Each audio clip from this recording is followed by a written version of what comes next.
Attendance at Walt Disney World is way, way down, yet wait times might not be so. Today, we're going to show you why that is, why the wait times are comparable with years prior to the pandemic, and yet there may be nothing to do.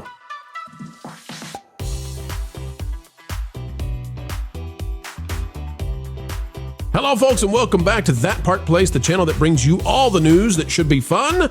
Bash Sky and Jonas J. Campbell, they sure are fun. They're bundles of joy, bringing you the news you enjoy. Gentlemen, happy day. Doing so well. Thank you very much for pointing that out. Bash, what about you?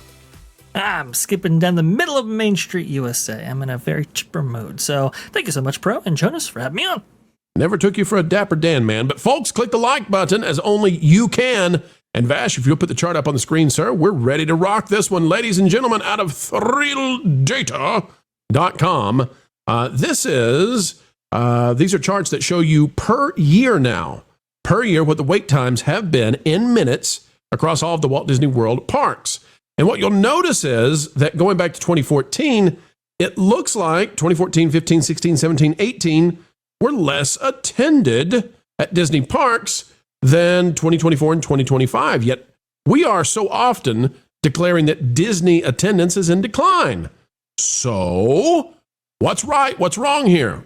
Well, folks, we need to explain what's really going on so that you know, yeah, it's pretty darn empty and it's going to get emptier. Before we do, I just want you to see that the average wait time right now for 2025 is 37 minutes across all of the attractions at Walt Disney World. And I need to let you know, too, that that's down from 38 minutes in 2024. So why, though? If attendance is way down in 2025, and we believe that it likely is, if it's way down from even just the prior year, how does this chart make sense? Well, folks, let us help you get off the fence. You ready? This is the list of attractions available right now, as of the time of recording, at Animal Kingdom.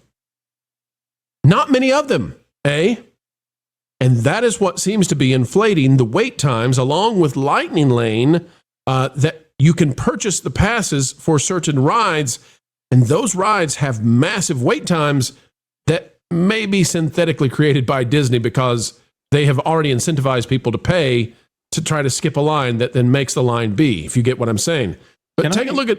Yes, go ahead. Can I ask, since they're going to be closing down Dinosaur sometime in the near future, does that mean these wait times are going to get even worse at Animal Kingdom? One would presume so, yes. And when it's cold weather, whatever, Kali River Rapids will be down. And one of these is not even a ride. One of these probably shouldn't be classified as a ride. Navi River Journey, I'm sorry. You know, you ride a boat to see a robot, and then you're done. But take a look. If we just count the attractions available at Animal Kingdom, we're going to note the dinosaur change coming up. Navi River Journey, 1. Kilimanjaro Safaris, 2. Kali River Rapids, 3. Expedition Everest, 4. Dinosaur, 5. Avatar Flight of Passage, 6. When Dinosaur goes down, 5. 5 rides at Animal Kingdom. Things were not always this way. But having so many attractions go away, and this is a Disney decision, having so many attractions go away means that even when you have so few people in the parks, wait times have to go up because there's nothing to do. Out of Epcot, count with me, folks. Frozen After, 1. Grand Fiesta Tour, 2.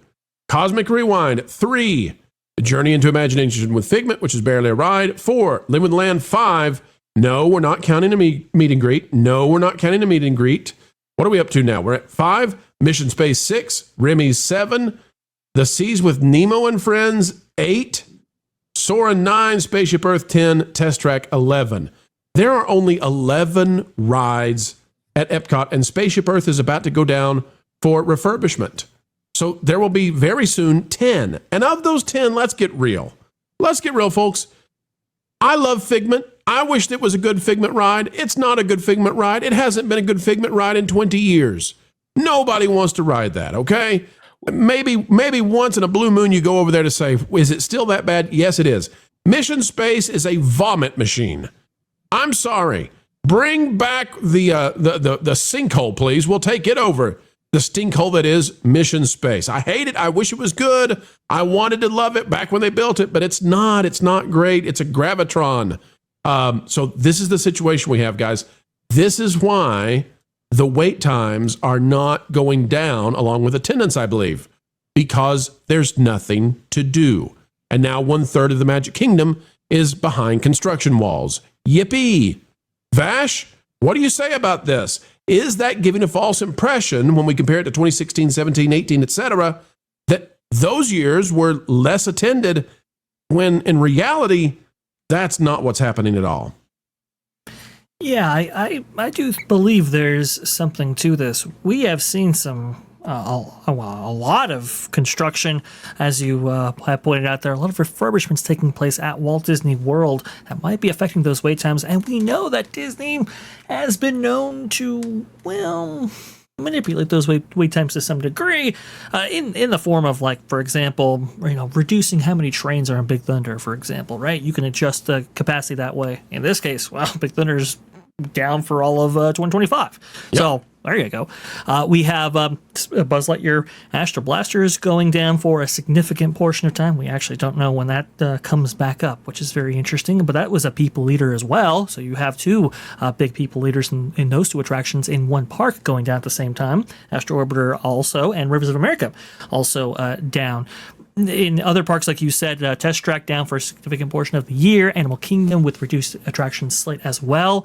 All of these things contribute, I think, to the, let's say, the economy of wait times as it relates to Walt Disney World. And, I when I look at how many people have been attending these theme parks, when I look at how many people have been engaging with them, it's just not the degree that we see maybe with the Comcast or Universal parks down the street. We just had an earnings call from Comcast saying that they had, a 20% revenue increase year over year, which is extraordinary to have that big of an increase, largely because of Epic Universe, and that's not even reflected in the entire quarter. It was only open for a portion of that. So we're just not seeing the things that we should be seeing, like we're seeing over at Universal as we are with Disney. I also want to point out two things with what you said.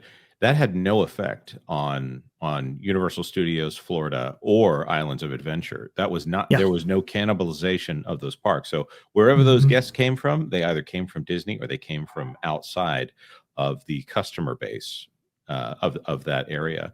The other thing I want to point out is I have never thought of Epcot until this moment as a half-day park, but that's pretty much where I'm thinking of it at this point, with 12 rides and not all of them worth doing. I will never go on Mission Space again unless you pay me an amazing amount of money. Epcot used to be my favorite park, and it makes me sad to see it in the current state that it's in. Walcott, IPCOT, whatever we want to call it. I'm ready to call it Epslosh. I think that's accurate, considering how much the current clientele of that park enjoy being sloshed. The evening clientele. I'm not saying everyone who likes Epcot. Obviously, I used to like Epcot quite a bit. That's so disappointing to see a theme park that was based off of Walt's hopeful vision of the future become essentially a large festival ground for the locals, and as it's been derisively called, basically an expensive local bar in the evenings.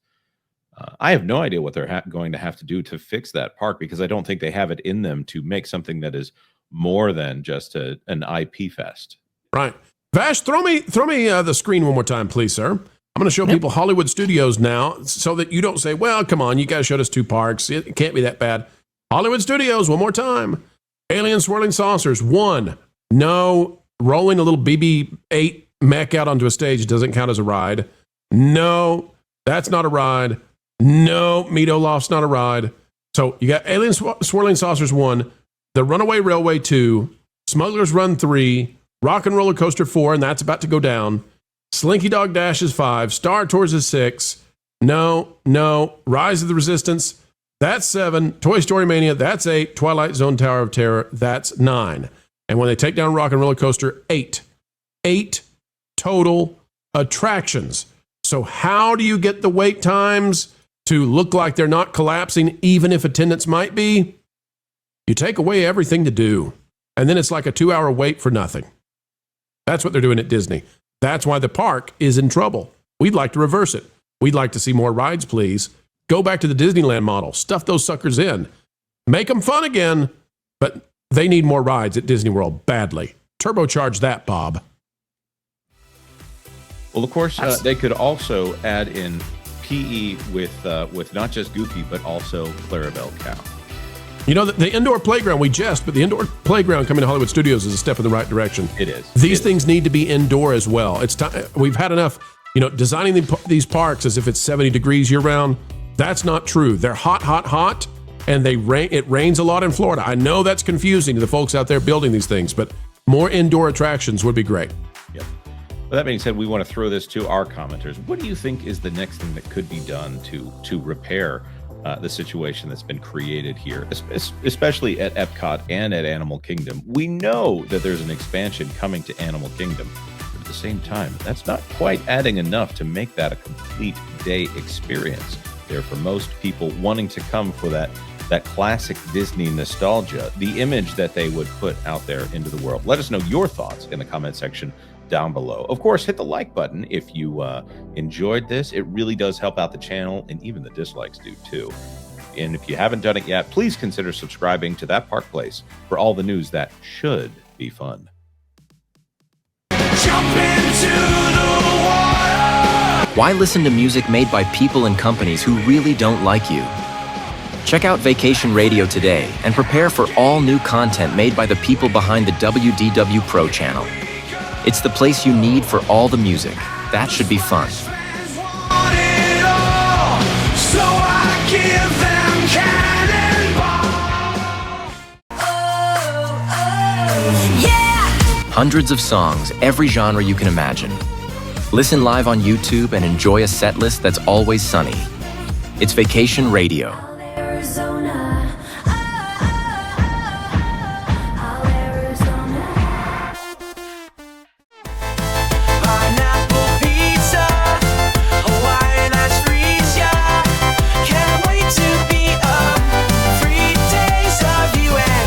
What are you waiting for? Every WDW Pro video has a link to Vacation Radio in the video description. Try it out and subscribe today.